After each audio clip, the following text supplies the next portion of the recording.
could just visualize me crossing the finish line and how that may feel. Right now I could only imagine it, but I'm sure it will blow my mind. When you hit a certain point, it's done being physical and it's on to being mental. My name's Zweig, and on February 10th, 2017, I'm planning on running 200 miles for CHOC Children's. I've been running for about 16 years now. Started with cross country and track my freshman year of high school and kind of took off from there. I came across a book, Ultra Marathon Man, by Dean Karnazes. Bought it, read it in like 3 days. And I thought, wow, I think I could do this. I told my parents that I wanted to run 100 miles before I graduated high school.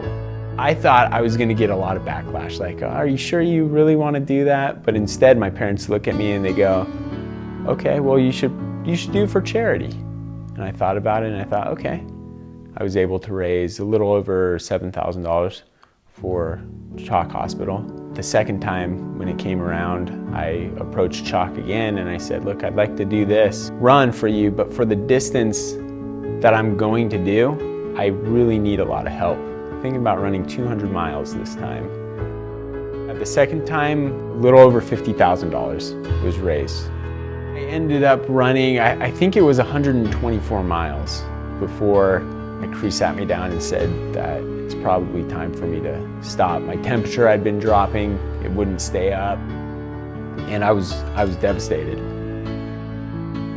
I had what I thought was the world looking at me, and I failed. I think I learned a big lesson there, and that was you shouldn't be afraid to fail. The minute you choose to be afraid to fail, you're not going to push yourself. It's been 10 years since that last run, and I think that if I decided not to attempt it again and just throw in the towel and say, nah, it didn't work the last time, I think then I would have failed big time. Then also there's another aspect to inspire younger kids. If what Jesse is doing by running 200 miles motivates someone to seriously go on like a 2-mile jog around their neighborhood and start doing that on a regular occasion, then in my world, I find that to be successful. Because anytime you can get people to get outside and be active and not be stagnant and not be behind the TV, then it's successful. You know, it's successful.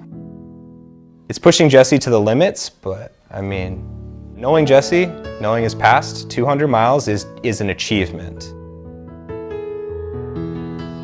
I choose not to let fear get in the way. I make that choice, and it's a choice anyone else could make too. I never really let bad things get in the way of what I want to do. I don't really let them affect me.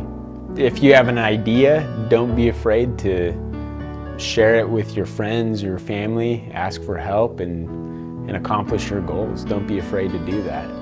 Don't be afraid to help others. And of course, don't be afraid to push yourself. I think that's going to be the most important thing. Awesome. And don't be afraid to donate to CHOC Children's.